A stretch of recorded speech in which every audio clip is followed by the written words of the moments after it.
বাপের বাড়ি থেকে এসে আমি একটু বাইরে গল্প করছিলাম, আর এদিকে আমার বর একদম ঘর খুলে সব কিছু বাইরে বের করে কাজ করা শুরু করে দিয়েছে। আসলে আমার ডাস্ট অ্যালার্জি আছে বলে এই পরিষ্কারগুলো ওকেই করতে হয়, সেই জন্য ও আর আমার জন্য ওয়েট করেনি, নিজেই শুরু করে দিয়েছে।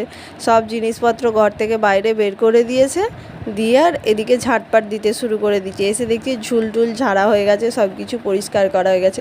আর এইবারে আমাদের ঘর সেরকম নোংরা হয়নি, কেননা আমরা 1 বছর ছাড়া ছাড়া আসি। এইবারে আমরা একটু তাড়াতাড়ি এসেছি। মাঝখানে আমার শ্বশুরমশাইয়ের শরীর খারাপ হয়েছিল, তখন এসেছিলাম। আর আবার এই এলাম 4-5 মাস পর, সেই জন্য সেই রকম বেশি নোংরা হয়নি। আর আমি বলছি ও একা কাজ করবে কেন, আমিও একটু হেল্প করে দিই, সেই জন্য আমি আলমারির পর্দাগুলো সরিয়ে দিচ্ছিলাম। এখন এসে ঘর পরিষ্কার করছি, আবার যাওয়ার সময় সব কিছু গুছিয়ে গাছিয়ে রেখে যেতে হবে।